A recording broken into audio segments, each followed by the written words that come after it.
Bien, je me présente, Mjid Bargash, je suis notaire et conseil en matière de gestion et transmission de patrimoine.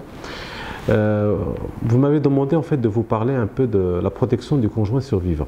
Et je voudrais vous parler notamment d'une meilleure protection du conjoint survivant.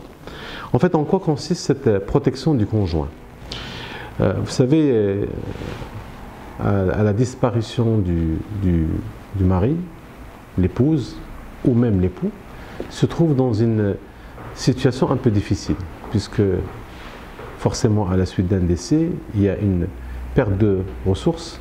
Or, une protection consiste justement à assurer comment faire pour garder le même niveau de vie.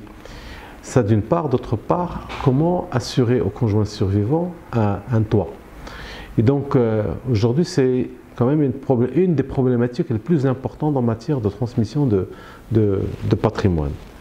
Quand on fait un peu le diaporama du droit marocain pour voir quelles sont les dispositions ou le régime juridique concernant cette protection du conjoint, bien nous avons constaté une chose très importante. C'est que d'abord il y a une protection légale que sincèrement nous trouvons assez insuffisante et incomplète, et que généralement on conseille à nos clients d'étoffer cette protection par des moyens dits conventionnels. La protection légale, elle consiste en fait je donne juste quelques exemples en matière de bail d'habitation.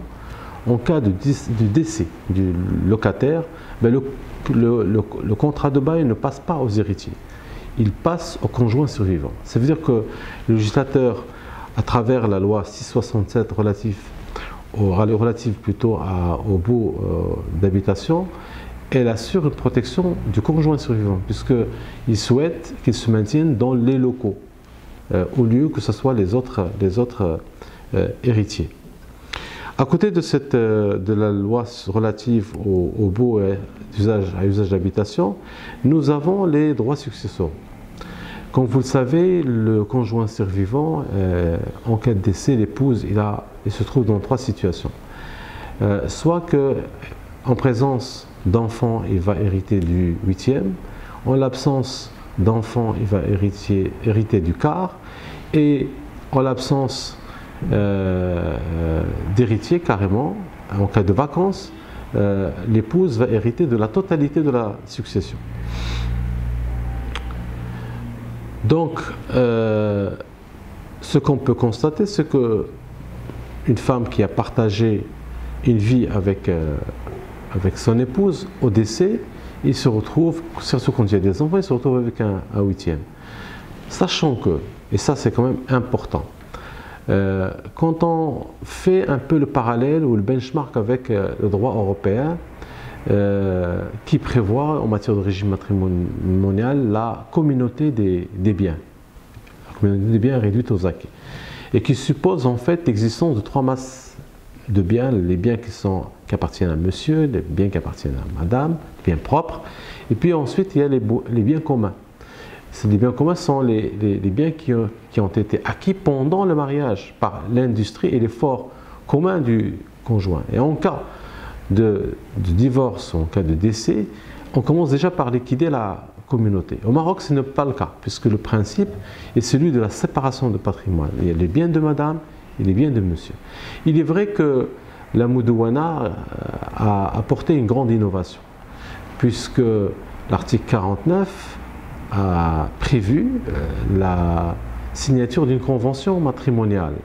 Cette convention matrimoniale a pour objet justement de fixer les règles de fructification du patrimoine commun, mais il ne prévoit pas le cas de rupture ou le cas également de décès. Et ce qu'on constate dans la plupart du temps, c'est que les époux ne signent pas une convention matrimoniale. Ils signent un acte de mariage devant les adultes, c'est clair, mais la convention matrimoniale n'est jamais établie. Résultat, en cas de divorce, c'est vraiment le calvaire, parce que c'est au juge de fixer et de répartir le patrimoine en fonction de l'effort de tout un chacun des époux. Et nous avons eu justement des cas de jurisprudence extraordinaires qui ont permis à l'épouse de recevoir une partie du patrimoine acquis par le couple pendant le mariage. C'est justement pour dire qu'il y a quand même une grande évolution du droit et de la jurisprudence au Maroc. Ceci dit, à côté d'une protection organisée par la loi, et j'ai parlé du bail, j'ai parlé des droits successoraux, j'ai parlé également du régime matrimonial, il y a également une autre protection qui est une protection d'ordre conventionnel. Ce sont des moyens que nous donne le droit civil, que j'essaierai de vous développer lors d'une prochaine vidéo. Merci.